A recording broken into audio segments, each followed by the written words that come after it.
네, 그러면 지금부터 제가 운영하고 있는 광학을 이용한 열유동 계측 연구실에 대하여서 설명을 드리도록 하겠습니다. 열유동 계측 연구실이라는 이름을 저 연구실은 가지고 있는데요. 그 전에 먼저 열유동 계측이 무엇인가 먼저 설명을 드리도록 해보겠습니다.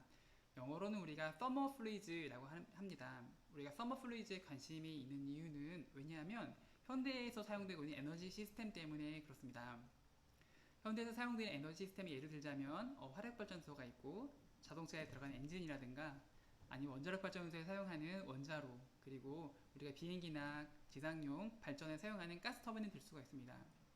이러한 에너지 시스템들은 결국에는 우리가 가지고 있는 어떤 에너지원을 이용하여서 우리에게 필요한 전기나 또는 동력을 얻어내는 그러한 시스템이 되겠습니다. 그런데 가만 보면 이 안에 있는 시스템에서 돌아가는 작동 물질은 바로 유체라는 것입니다. 화력발전소에서는 물을 사용하고 원자로에서도 물을 이용하고요. 엔진에서는 공기와 연료의 혼합물, 가스터빈도 마찬가지로 공기와 연료의 혼합물을 사용하게 되는데 이것이 결국에는 기체 또는 액체인 바로 유체라는 사실입니다. 이런 유체들이 시스템 안에서 돌아다니면서 그때 어떤 에너지를 전달하는 역할을 하기 때문에 유체의 온도장과 속도장에 사람들은 관심이 많습니다. 그래서 우리가 유체의 온도장과 속도장을 측정하고자 또는 그것에 대해서 연구하고자 할 때 우리가 보통은 그 유체를 열유동이라고 많이 지칭을 하게 됩니다. 자, 예를 들면 이런 것이 있을 수가 있습니다. 어떻게 연구가 진행이 되냐면 이 가운데에서 뜨거운 공기가 나올 때 그 공기가 주변과 섞이게 될 텐데 그때의 각각의 속도장과 온도장이 궁금할 수가 있고 그것을 우리가 측정할 수가 있습니다. 자, 우리가 연류동이라는 것에 대해서 알아보았는데요. 자, 그 다음에는 저희가 광학을 이용한 연류동 계측을 주로 하고 있는데 사실 여기서 광학이라는 것은 레이저 계측이라는 말에 더 가깝습니다. 레이저라는 것이 결국엔 빛이고 그 빛이 광학이기 때문에 저희 실험실 이름을 광학을 이용한 연류동 계측 실험실이라고 이름을 지었는데요. 레이저 계측이라는 것은 결국에는 빛과 물질의 상호작용이라는 뜻입니다. 어떤 물질이 있습니다. 그 영어로는 매러라고 하는데요. 그 물질이 빛과 만났을 때에는 상호작용이 일어나게 되는데 일부의 빛은 산란이 일어납니다. 이때 산란은 탄성이거나 비탄성일 수 있고 또 일부의 빛은 그 물질 안으로 흡수가 됩니다. 흡수가 된 에너지 중에 일부는 다시 형광과 그리고 형광과 인광의 형태로 다시 방출되게 됩니다. 이처럼 빛과 물질이 서로 상호작용을 할 때 이 상호작용을 통해서 나오는 산란이나 흡수나 또는 재방출의 빛을 우리가 잘 측정해 보면 이것을 이용하여서 물질이 가지고 있는 어떤 특징들을 알 수가 있습니다. 그래서 우리는 이러한 빛과 물질의 상호작용을 이용하여서 물질로부터 우리가 원하는 궁금한 것들을 알아내는 것을 우리가 레이저 계측이라고 하게 됩니다. 자, 그렇다면 우리가 언제 레이저 계측을 써야 할까요? 그러기 위해서는 먼저 레이저 계측 대신에 사용할 수 있는 다른 그동안 써왔던 것들의 예를 들 수가 있습니다. 가장 많이 사용하는 것은 탐침, 우리가 프로브라고도 부르는데요. 속도를 측정하기 위한 피터튜브라든가 마찬가지로 속도를 측정하기 위한 핫와이어, 그리고 온도를 측정하기 위한 열전쌍의 예를 들 수가 있습니다.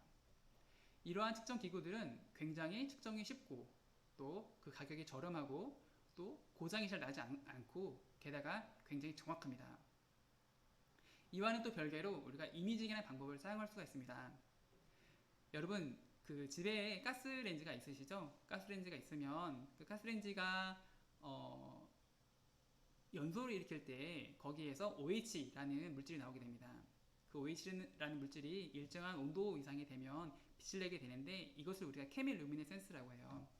이 OH 케밀 루미네센스를 측정을 하면 우리는 화염에 대해서 잘 이해할 수가 있습니다. 이것은 평범하게 사진을 찍은 것이라고 할 수가 있어요. 또는 스프레이가 되는 경우에 우리가 나중에도 설명이 되겠지만 역광 이미지를 찍을 수도 있습니다.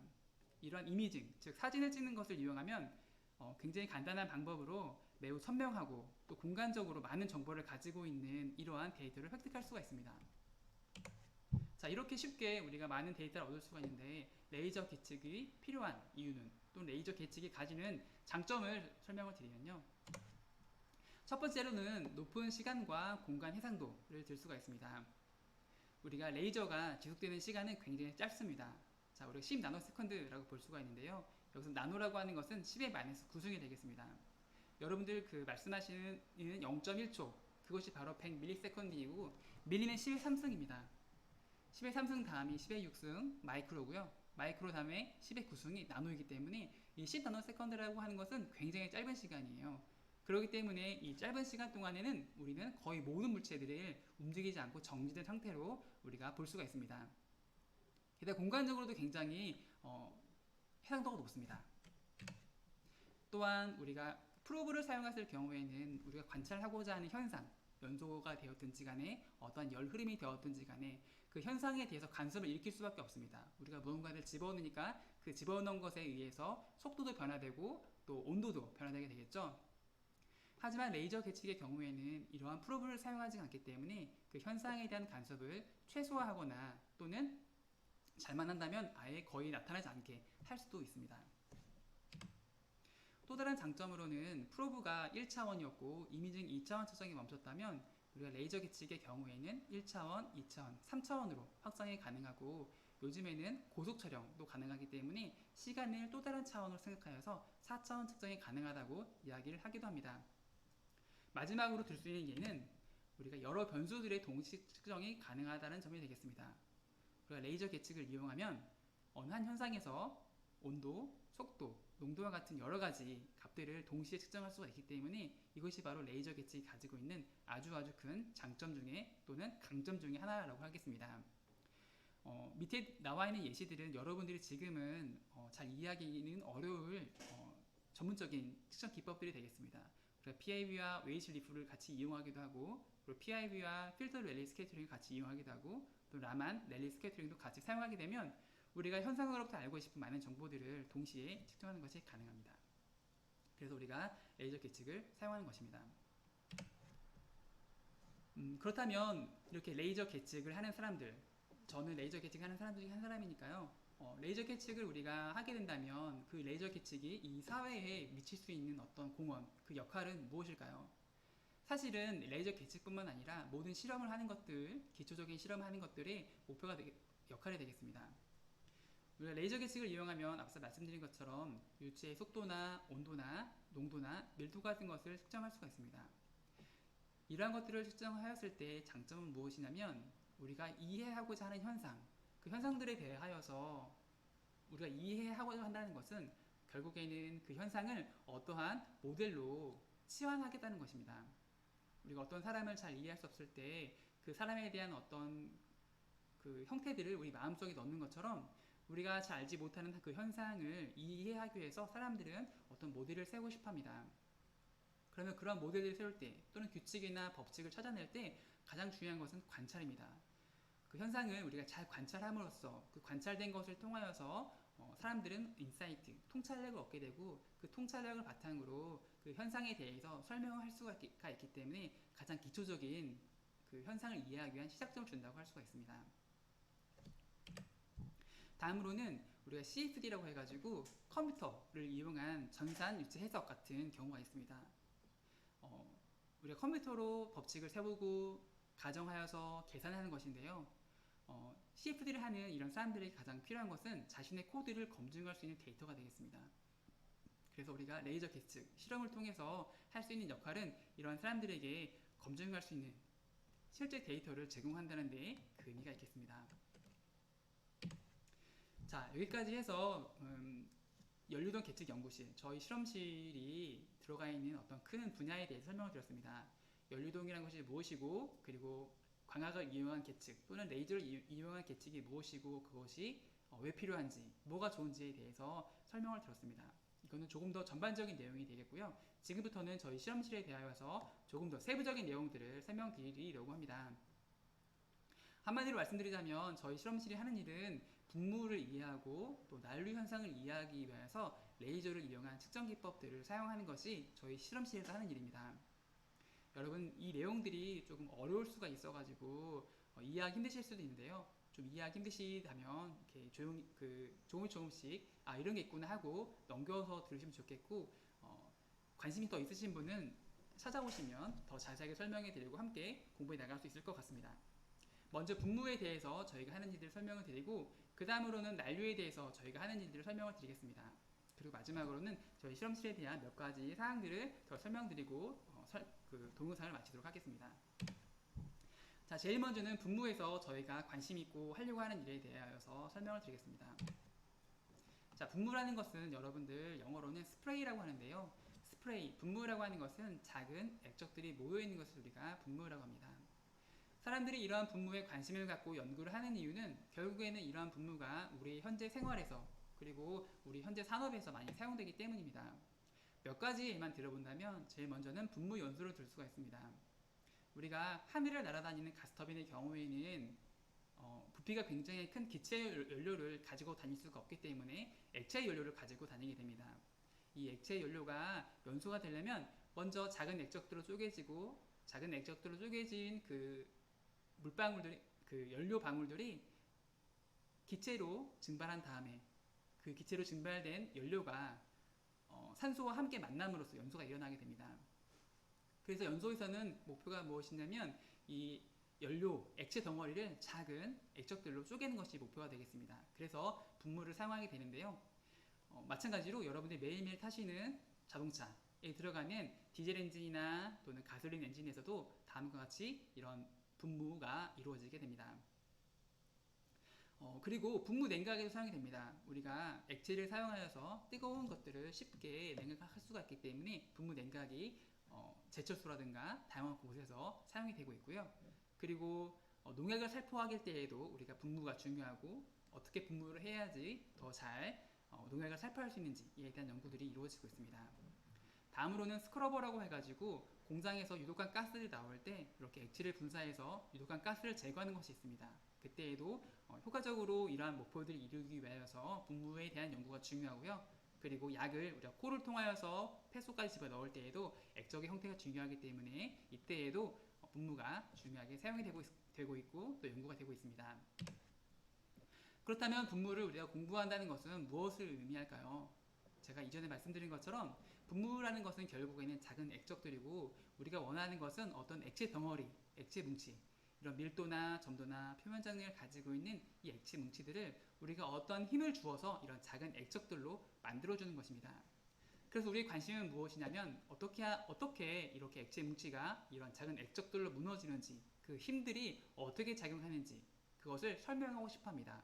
어떠한 힘이 여기에 이렇게 저렇게 작용을 해서 이런 작은 액적이 되었어 라고 우리는 설명할 수 있기를 바랍니다. 그걸 우리가 무언가를 설명한다는 것을 우리가 메커니즘을 안다고 하는데요. 그래서 작게 쪼개지는 이러한 분열 메커니즘을 이해하는 것이 분무를 공부하는 첫 번째 목표가 되겠습니다. 그렇다면 이렇게 분무에 대한 분열 메커니즘을 이해하려고 할 때 우리가 측정하는 주요한 값들이 있습니다. 예를 들면 분사가 어떻게 이루어지는지 그 분사 각도를 알고 싶어 하고요.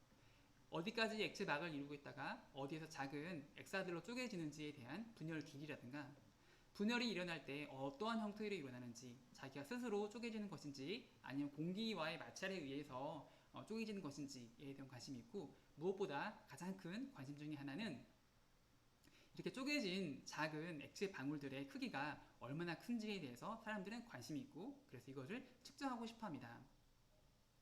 저희 실험실에서 다양한 방법들이 있는데 저희 실험실에서 현재 사용하고 있는 방법은 앞으로 소개시켜드릴 세 가지 방법이 있습니다. 가장 첫 번째 방법은 바로 이 역광 이미징이라고 하는 것입니다. 역광 이미징이라고 하는 것은 이렇게 분사를 시키고요. 그리고 그 뒤에 이러한 백라이트를 놓고 그 다음에 이 백라이트에서 빛이 비추게 되면은 이 스프레이가 나가게 되면 다음과 같이 모양이 생기겠죠? 이런 스프레이가 분무가 있으면 거기에서 그림자가 생기게 됩니다. 그러면 그 그림자를 우리가 카메라를 통해서 측정하게 됩니다. 예를 들어서 우리가 일반적인 카메라를 이용하여서 측정하게 되면 다음과 같이 보이게 됩니다.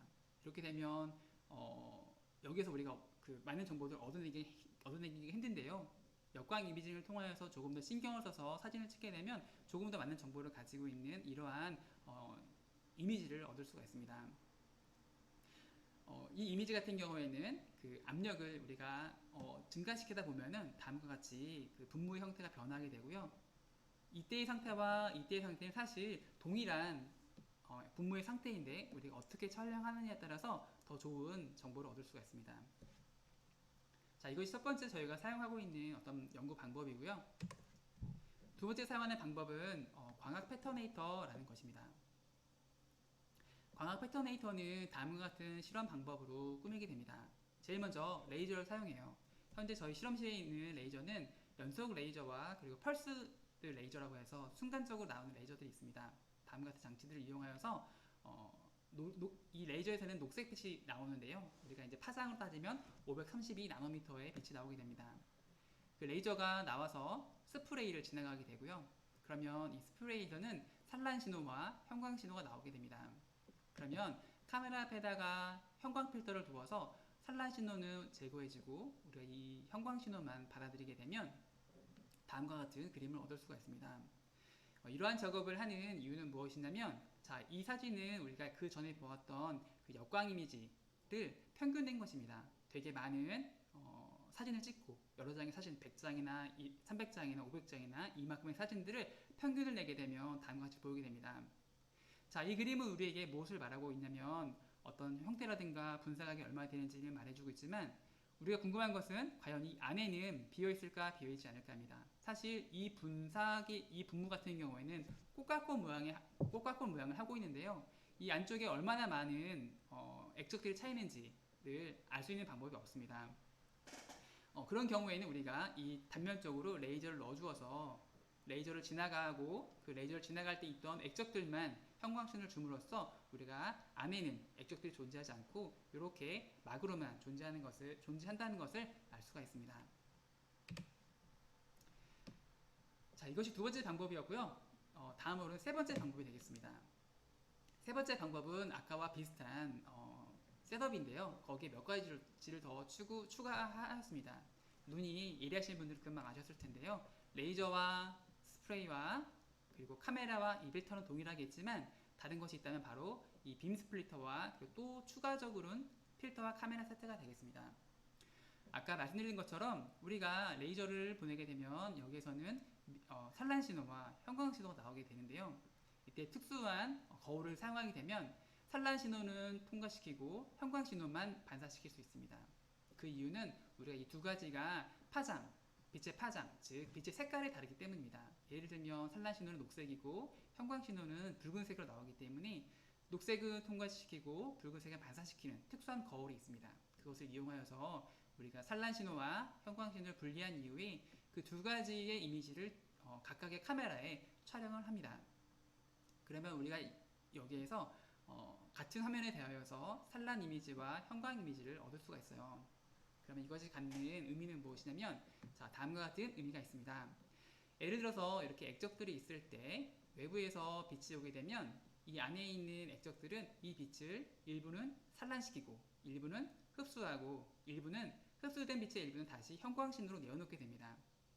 이때 산란신호는 이 액적의 직경의 제곱에 비례하고 형광신호는 액적의 직경의 3승에 비례합니다. 그러면 형광신호를 우리가 산란신호로 나누면 뭐가 될까요?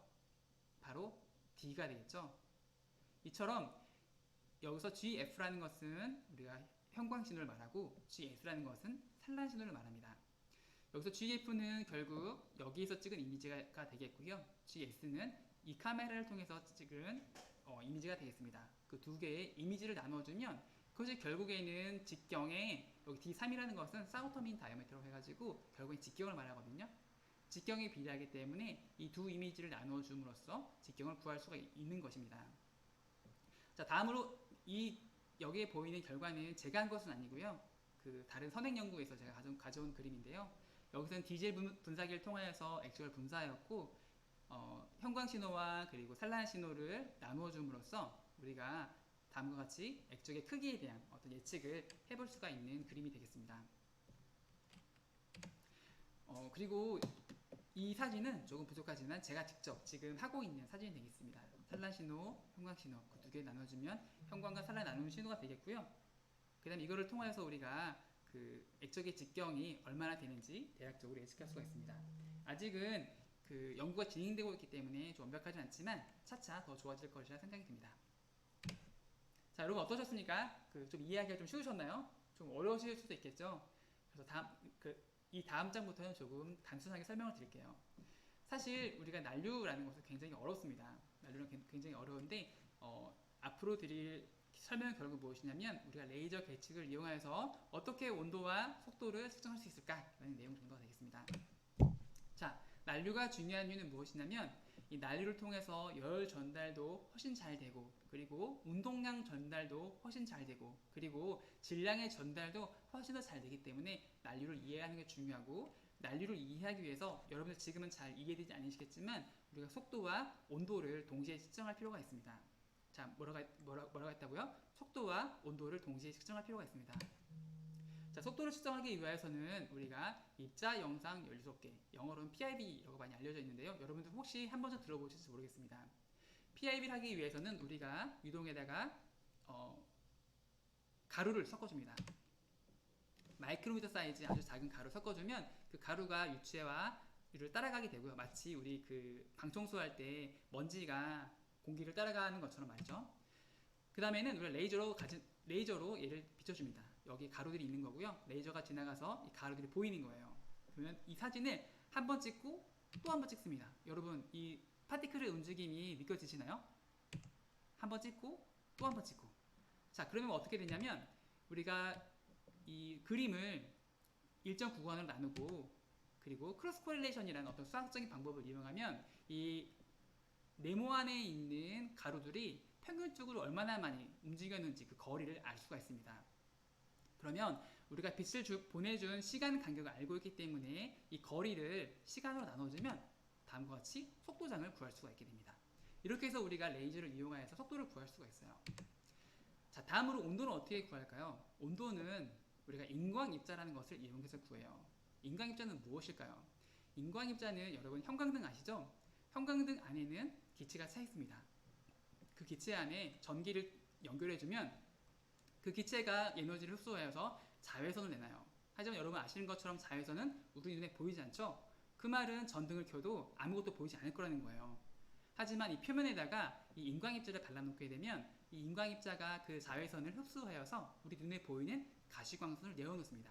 그것이 바로 인광입자예요. 그래서 인광입자는 빛을 내기 때문에 조명산업이나 이런 그 TV 판넬에 사용되는 디스플레이 산업에 많이 사용이 되어 있고요. 그리고 얘가 온도에 따라 변화하기 때문에 표면 온도를 측정하기 위해서도 사용되어 왔습니다.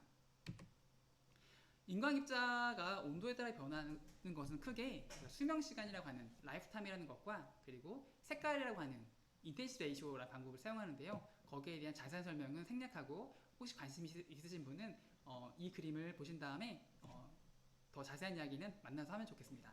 그래서 우리가 수명시간의 변화를 이용하다거나 아니면 다음과 같은 스펙트럼, 즉 빛의 색깔의 변화를 이용하게 되겠습니다. 자, 그렇다면 빛의 색깔이 변화하는데 그걸 우리가 어떻게 온도장 측정에 사용할 수가 있을까요? 다음과 같은 예시를 통해서 한번 어떻게 구현할 수 있는지 설명을 드리도록 하겠습니다. 자, X축은 웨이브랭스, 즉 빛의 색깔이에요. 그리고 인텐시티는 얼마나 그 빛의 색깔로 많은 양의 빛이 나오는지입니다. T1과 T2는 각각 다른 온도에서의 그래프가 되겠어요. 그래서 온도 1번에서는 이 진한색 그래프이고, 온도 2번에서는 이 옅은색 그래프가 되겠습니다. 자, 다음에는 우리가 특수한 필터들을 사용합니다. 그래서 이 빨간 필터는 요 파장의 빛만 받아들이고, 그리고 파란 필터는 이 파장의 빛만 받아들이게 됩니다. 우리가 T1, 일정 온도에서는 빨간 필터와 파란 필터에서 각각 이만큼의 빛을 흡수할 거예요. 그리고 T2에서는 각각 이만큼의 빛과 이만큼의 빛을 흡수하겠죠. 그렇다면 이 두 개의 빛의 양을 서로 나눠주면 어떻게 될까요? 이 시그마 A를 시그마 B로 나누면 그 레이쇼, 그 비율은 바로 온도의 함수가 될 것입니다. 따라서 다음과 같은 장치를 구성합니다. 레이저를 이용하고 광학계를 이용해서 우리가 원하는 곳에 빛을 우리가 원하는 모양으로 보내줍니다. 그러면 그 레이저가 지나간 곳을 지나고 있는 가루들에서는 인광신호가 나올 거예요. 그리고 각각이 가지고 있는 색깔의 온도가 다르니까 그때의 빛의 색깔도 다르겠죠. 자, 다음에는 이러한 빔 스플리터를 이용하여서 빛을 나눠준 다음에 빨간 필터를 통해서는 그 빨간 신호만, 그리고 파란 필터를 통해서는 파란 신호만 받아들여지게 됩니다. 그러면 파란 카메라에서는 파란 이미지가, 그리고 빨간 카메라에서는 빨간 이미지가 받아들여져요. 자, 그 다음에 이거를 나누면 어떻게 될까요? 두 개의 이미지를 나누게 되면 이것이 레이쇼 이미지가 됩니다. 그리고 이 레이쇼 이미지는 온도의 함수이기 때문에 우리가 구한 이 교정곡 곡선을 통하여서 레이쇼 이미지를 바로 온도 이미지로 바꿔줘서 우리가 온도를 구할 수가 있습니다. 자, 다음으로는 우리가 온도를 어떻게 구현하였는지 저희 랩에서 그리고 그 결과 어떤 것이 보여드리려고 하는데요. 레이저가 있고 그리고 몇 가지 광학을 거친 다음에 우리가 원하는 곳에 빛을 보내주게 됩니다. 자, 여기 보시면 히터와 큐벳이라 되어 있죠. 큐벳이라고 하는 것은 여러분 네모난 유리상자가 되겠습니다. 네모난 유리상자에 물을 넣고 거기에 가루를 섞어줬습니다. 그리고 이렇게 레이저가 지나가요. 그러면 여기서 빛이 나오겠죠. 그 나온 빛들을 우리가 수광 렌즈를 통하여서 모은 다음에 파란 필터와 빨간 필터를 통하여서 이 각각의 카메라에 기록을 해줬습니다. 그리고 그것을 나누어주면 다음과 같은 온도장을 구할 수가 있어요. 이것은 제가 어떻게 구했냐면은 뜨거운 물 안에 차가운 물방울을 떨어뜨린 것입니다. 그 차가운 물방울이 들어가면서 이렇게 차가워진 것을 볼 수가 있고 나머지는 뜨거운 것을 우리가 볼 수가 있습니다. 실제 장치는 이렇게 생겼습니다.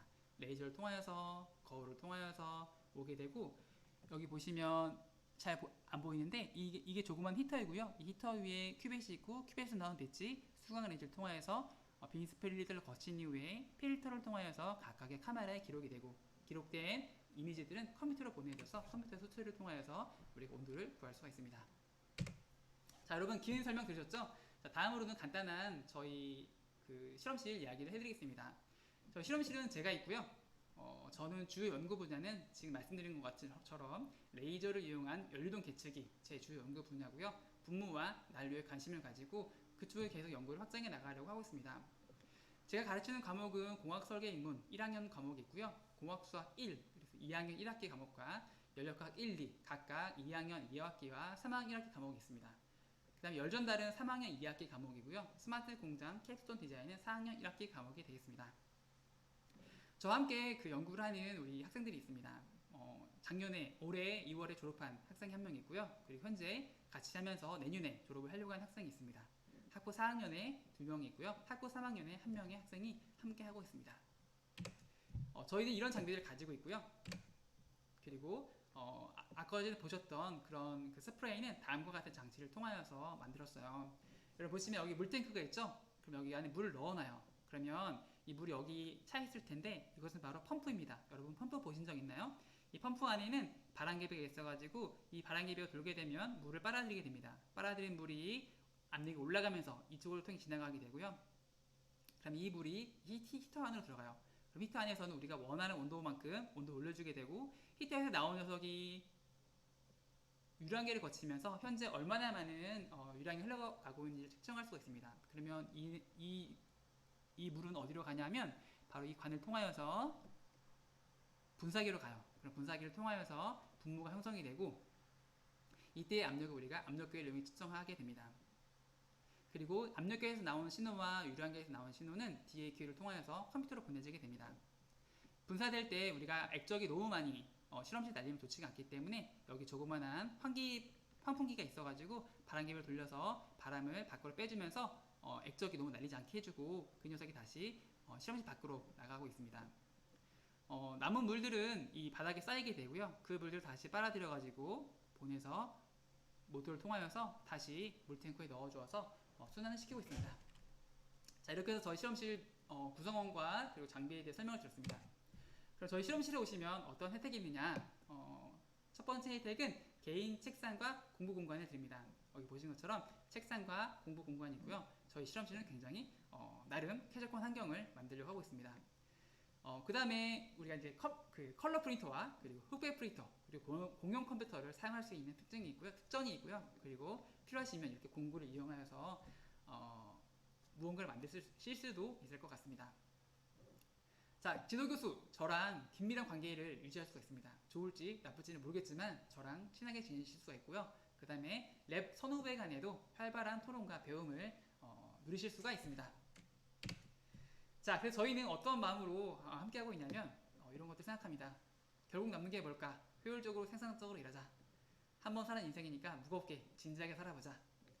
뭐 1 더하기 1은 2가 아니다. 그 이상의 가치를 만들자. 지식은 나도 줄지 않고 늘어난다. 또 항상 무거기를 배우자. 가슴은 뜨겁게 머리는 차갑게. 너와 나의 상호작용, 인류가 1법칙과 2법칙에 따라서 생각을 하면서 살아가고 있습니다. 여러분 긴 시간 저희 그 연료동 개체 연구실에 설명을 들어주셔서 감사드리고요. 혹시 관심 있으신 분은 제게 연락을 주시면 좋겠습니다. 네, 그럼 이상으로 설명을 마치도록 하겠고요. 여러분 중간 기말고사 잘 치르시길 바라겠습니다.